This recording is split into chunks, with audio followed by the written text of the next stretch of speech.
20. Not much the bigger thing with than Betacam is you need a Super separate 8. playback unit. So you don't even play back in camera. So. Right. 12 Would or Mark 20. be better off, Kevin, sitting on that end over I've there? got Mark Fine. Okay, that's Corey. Well, We're now doing an interview. So I think first everybody should hold up their shoes. Let's get the shoes. And we got a shoe store here. This is happening. Hearts, shoes apart. Hard shoes. Ooh. Those dogs. Wow. Look at these. Ooh. Okay. Okay, this I don't way. like yours much. Though. 1, 2, 3. Okay. So John, point that over to Ann first. I want to get the lowdown on this coffee achieving. How did you get approached to do this? And tell us a little bit about Well, we were approached by something called Advertising to Women, which at first made my hair stand on end, But then when I found out what it was, it's a very fine, reputable advertising agency out of New York, and they wanted first Nancy and I, and then just me, and then Nancy and I and Howard to do this coffee commercial, for the coffee growers of the world, I guess. Right. And like they see it, like being great, advertising people as being a way to help the people from the underprivileged countries, Juan Valdez. coffee growing countries, yeah, Juan Valdez, exactly, and his poor wife who makes the baskets and stuff. So we thought, yeah, that sounds great, like do something for the world, and it's an organic product, grown out of the soil. So, Did they have to coax you into this, or tell you, or you are a confirmed caffeine abuser? well, they sent me a piece of paper, or like each of us, Gig Jack. that just said, I drink coffee, and then you sign your name. So, like, they're covered. And so we all signed it, Wow. I drink coffee. So sales are climbing the charts now on coffee beans and everybody's happy. Did you? Sure. What was the process? Was that actually a concert they shot you at and came out and shot? No, you? it was done over in Brooklyn at this like bandshell place, and they just kind of simulated a stage and got a limo there and shined it all up, and the roses, and like we shipped a couple of the cases over. He was So we've got a tightly knit band now for Heart. Let's talk a little bit about that. Howard, you've been with Heart from day one. just talk Pretty about much. it over there. We're tightly knit and loosely crocheted together, and it's a lot of fun now being in the group. The group hangs out together, and we all went to the fight last night, and it's like So it's not just meet on stage and at the hotel. No, no, not It's like- anymore. It was. How did this combination come together now? Mark, I know your history, and I want to talk to you a little bit about that. Who did you meet first, and were you asked? Or? Yeah, it was, I think I was considered because of, first of all, I toured with her in a band called Firefall for a long time. We opened up, went to Japan together, and became, close and friendly anyway, And I think when the change was about to come down, I think that might have had something to do with it, So they were aware of my work and all that, so that's why I was approached by these guys. Are you comfortable? Yeah, this is a good thing for me creatively. It's like we were just saying, a good feeling thing. The creative energy is pretty high, and we're all pretty highly motivated to make Heart an important band, and that falls in line with all of my goals, How long has it been since you've been on the road? It must be a while. For Firefall was your last touring gig. Yeah, God, it was a while. I moved from Colorado, which was where Firefall was from, back to LA, which is where I grew up, and started to reestablish myself in that clique of session guys that's difficult to do. So I concentrated on that for just about a year before Howard actually approached me and said that this Heart thing could come down. And I said, well, yeah, I'm definitely interested. Let's go. So I guess it was maybe a year between the time I stopped touring with Firefall and then jumped in with the Heart group on a European tour, which was the first thing Denny and I did with them. How are you all getting around on this tour? Ann, were you flying, or Nancy rather? What's the transportation? We just came from an airport. We saw a nice little power pack jet that Kansas came in on. Is that standard procedure? Well, we don't have a Learjet. We've got a turboprop, about, 18-seater? Is that about what it is? Yeah. And we just have our own small plane. I thought that was economically forbidden these days, and most bands seem to be doing the bus routes. Was it back? Is this a tour, the first tour that you've done in a while, where there was a plane? We always fly. Yeah. We bussed years and years ago. We bussed for a couple of years in a row, and I kind of miss it in some ways. But you know, Well, I don't. but I'm outvoted on that one. So, You missed the bus? If you went on the bus plane, you'd be crying. somebody give me a buzz. No, but I don't know. I don't mind the plane either. It's real great. It's like the safest one built, and I'm not going like this too much, But we get around real fast that way, and supposedly have more time to sleep. Supposedly.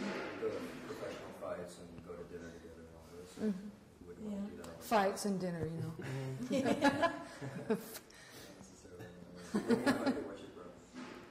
What's my preference? Yeah, tour. Hands down, airplane. Private No, plane. you want to go in a van, No. And you drive. I want and to you go. drive. I want to go on a flexi. Flexi flyer. No, Bicycles. no, the bus is. I've done many bus tours and It's a blues They're- Brazil. they're grueling. They're grueling. A blues Most burger. bands that you played with down before coming to Heart, and beyond that. Oh, I started playing with Montrose, and then I played with Sammy Hagar for a while. I played with Derek St. Holmes from the Ted Nugent group. Played with Michael Schenker in Europe for a while. Who did the Key of Cool? Oh, Mitchell Froome. Yeah. It's Keyboards from an Montrose. album that's going to be coming out in January that a friend of mine wrote the music to and played all the keyboards, and I played drums on it. It's pretty great. Keyboard and drums. It's a film score, isn't it? Yeah, well, it started out to be a film score. Now it's an album coming out on Slash Your Records. latest film by the name of, what's the title of the film that comes out? Cafe Flesh. One of the better porno movies to come out in the last 5 years. The cable channel soon, it'll be on adults only on TV. I don't know. What's the music like? All keyboards and drums. It's keyboard and It's drums. It's good. kind of like It's wild. It's like Ever Fusion. it's like bebop, rock, jazz, yes, cool, wild, synth, outside, left field, syntho, dramatic, all of the above. weirdo music. In fact, there might be an MTV, or there might be a video for it, maybe, using film footage, and stuff. Would you Not do the a X stuff. video, or would it be more No. illustrations? No, it's just Well, unless they asked him. So what's your feelings on being in the Heart family now and being here with this band and recording Passion? great. I mean, for me, Heart was like a breath of fresh air, just, For me too. it's like there's all the creative freedom you could possibly want. And there's a good band feeling, it's like 5 people that get along together and you can face looking at in the morning and hanging out with and going down and having coffee and dinner with and just, Fights. it's really cool, it's...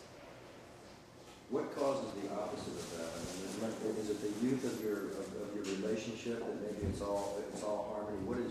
What usually causes that breakdown where you don't want to see the drummer or the guitar player not band, somebody just being on stage? A lot of it is personalities. Musicians are very, very strong personality people, Anybody that's highly creative, they can be like really tough to deal with sometimes and very temperamental and Yeah, the myths are all pretty much kind of true. yeah, in a lot of cases. And this isn't such a brand new thing. We did a real long tour last year and We're going on 2 years now. and immediately started rehearsal for an album and then went in and did an album. We were able to write together after touring together for years. How was the song contributions to Passion Works? How was that handled? Who's doing the writing? Do y'all get together and over dinner write songs? Or At the Well, we fights. go to the fights and right. Well, some of it is done by Nancy and I, and some's done by Nancy, some's done by Nancy and I, and a person called Sue Ennis, and some's done by all 5 of us. And the ones that are done by all 5 of us are done like the guys usually come up with the music in a sound check situation or in a jam, and then we'll help out with the words and the melodies, that type thing.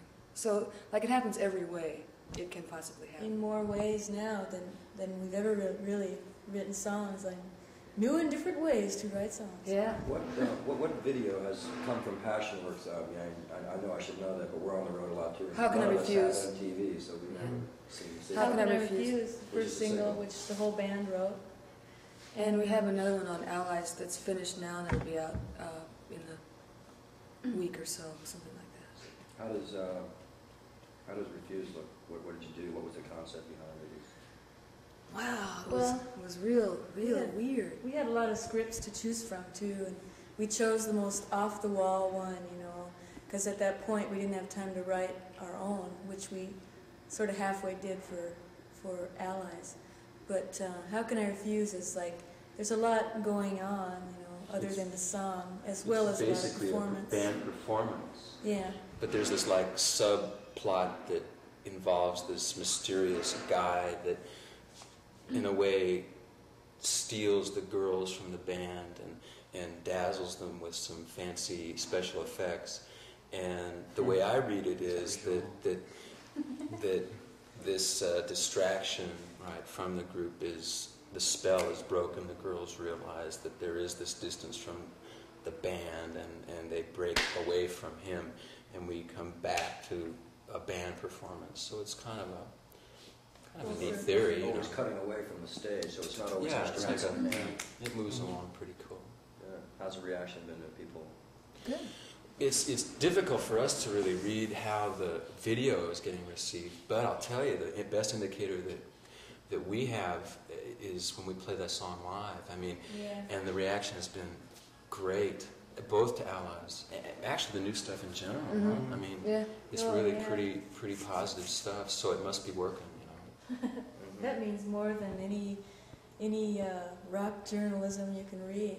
Is what the people actually do give you Oh yeah. live Yeah. performance, because it's Yeah, it's really strange because when you sit at home and you get the charts and How Can I Refuse was like the #1 FM cut for 3 weeks, and you look at it and you go, oh, that's great, but you really can't feel the Yeah. impact until you step on stage and play That's this right. song. Then they react and you go, oh, I guess it was the most played song in the country. and like everybody you're looking at knows the words They know the already. and lyrics, it's that right. new, and you're going, okay, What does that feel being like? I heard. ask a lot of musicians that, and I get some different reactions when you see somebody singing with your song. Oh God, I love that's it. the I just best. love Great. it. That's the best. Like sometimes it helps because like I'm tired or something and I'm on the verge of forgetting and I can just go. Oh, okay. Yeah. Okay. Gotcha. She lip syncs, she lip reads the audience and gets the lyrics. But no, I think that's fantastic because that means that like all the work we put in on the lyrics has not just been Yeah, wasted. absolutely. I was impressed when we went to Europe, and we were playing to kids that did not really speak the language, and they were doing that stuff. And so I just Phonetically, That made is me amazing. feel that we have How can I a potentially refuse? serious international situation Sure. to pursue if we need to. And you couldn't even say hello to them in their language, probably. It was like, Well, Yeah, we do. We learn enough we of try. languages to order meals and get by the basic. You level. do. I do. He's really good about I can order in about We 10 can languages. try. Germany was tough, Germany though. did okay. Looking at those Germany German... was- Yeah, but in Germany Just they say only have one thing on the menu Fleisch. anyway. Fleisch. Fleisch. Fleisch mit Käse. When Beef, beer. pork, sausage, or pork. They just came back from Germany. Yeah, we just did 3 weeks in Germany. All You right. did? Oh. Plumbing. Oh. What were you guys doing? Just shooting rock and roll, just like this. Did you Yeah, I do shoot? like this, I'll Did you leave it guys like run into Spliff? Huh? Did you guys run into that German group Spliff? Spliff? No, we saw the posters, but we never saw them. It's a great What band. about that It's new great girl band. See singer Hubert that Kahl? has John Denini? Nina? Nina? Nina Hagen's old hat. No, not Nina Hagen. Oh, she's old hat. She's in the States now. Right. No, her name is just Nina. Just Nina. We heard about her. But One of the guys from Spliff produced her record. Okay. I did not know that. Heart was pretty much a darling band of FM radio. And now that FM radio is going through such changes, has that affected your record sales and your plans for future projects? Howard, you've been there since day one, maybe. I guess we started. went gold anyway, so far. Well, yes, it's affected our sales to a degree, like especially on our last album, Private Audition. The band was in a period of transition, you know, and that was reflected on the record. It wasn't a bad record, it just wasn't a commercial record. Well, that's kind of what, before you even continue, I mean, what I was getting at by that is that it seems that the video now has more of a recognizable impact on the fans right. themselves. It can break a song faster than, you know, 50 Mhm. stations going on a record. So That's right, that's right. But sometimes, like, I find myself, like, really preferring to just listen to the songs, you know, because some of the videos are so sexist and stuff, you know. It's so That bad. it's hard. They're bad, you know. Okay, I'll Really say it. bad. So I like to listen, and so I don't think that that video, as wonderful as it is ever going to completely displace just listening to music, you know. But when they work together, boy, is it ever great! It's Yeah. just the best. what would you put into a video that you think would give it that repeatability where it doesn't wear bad, but you actually get a good feeling watching it? Probably some mystery, some ambiguity, not literalism, not just like the handsome rock star with the model girlfriend, you know, and they have the bottle of wine in slow motion falling and smashing on the floor, you know. Try ice. Yeah. I like Just the ones that are a little understated. Yeah, I'm not. You I like the ones that are weird. I'm Yeah. starting Just to get sort of a beef, you know, with some of these really high budget, complicated, cast of thousands type Yeah. videos. All the dancers and all that. I mean, that gets a little bit like major production in 3 minutes, you know. It's kind of like too much of the big American corporate way, you know, for my taste. And it kind of gets away from what rock maybe should be. I mean, everyone who has a record company who's willing to spend that much money, I guess, should at least try it one time, you know, see what it's like to make a major motion picture in 3 minutes. But Yeah. but When it they gets a bring in little these- out there. I don't These know. like guys that make huge commercials for a living and stuff, and they bring them in to do these rock bands. It gets I like to see a little good, weird, you know. I like There to see it a good is. simple video. Big corporations. Very, Yeah, yeah. It is. again, you It's, know. it's like making a movie, and you begin to feel that this isn't rock and roll. This isn't Yeah. what I came here to do. And like Yeah. when I see that kind of stuff on the screen, it doesn't have any impact. If I see like a 2-minute clip of Jimi Hendrix giving a great performance, that's exciting. That's something real. That's valid. That's art. But somebody making a movie with models and people and dancers running around, that doesn't have anything to do with anything, really. Anybody remember a band called the Flying Lizards? You might, because you were in Europe at the time, probably. Flying lizards. I heard the name. Money can't buy everything. You know, it was a Barrett Strong original who did it. And then Yeah. Fully, if you had seen it, it might have struck a bone. Never mind. I want to talk about this tour now too. How is this procedure working out where you're flipping a coin to see who goes on first? Is this Well, a fact? it's kind of not a real coin. It's like a figurative coin, you know. Yeah. Because like I think we just flipped the coin one time, The first time. the first time to see who started out, and now we alternate. And so, but we don't tell like anyone in any town who's starting first, because that means somebody will not show up because you know. So we just go, we're not gonna tell you, you know. You just have to go, and it's been working out real well. And like sometimes I really prefer to open, you know, the show. It's great to open, I you know. know. When We you haven't done open- that in years, you know, and it's like real fun.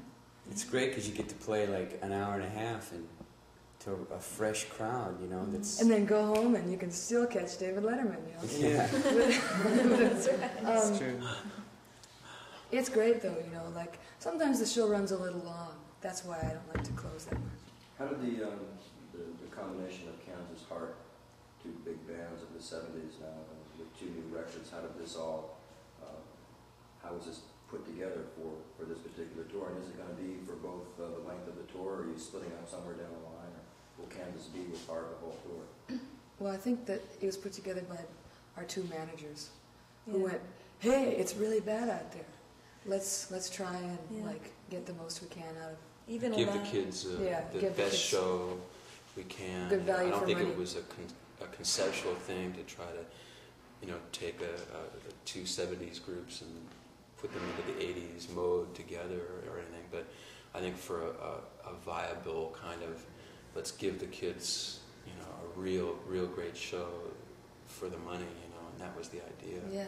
But it was like done behind, you know, our managers' closed doors. We didn't really have that much to do with it except the ultimate approval of if we thought it would be a compatible thing, you know, creatively and musically, and it's working out that way. Plus our tour will go ahead. I mean, after we do this show with Kansas, these shows with Kansas, we'll probably go on with a different group for a while.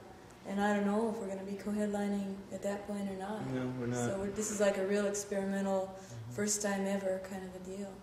This runs up to just before Christmas. Right. the This Kansas is like a Park 6-week tour, and then we have 2 tours of our own after that, after the first of the year that we'll be doing through the West Coast and Texas, where we'll just be headlining like we usually do.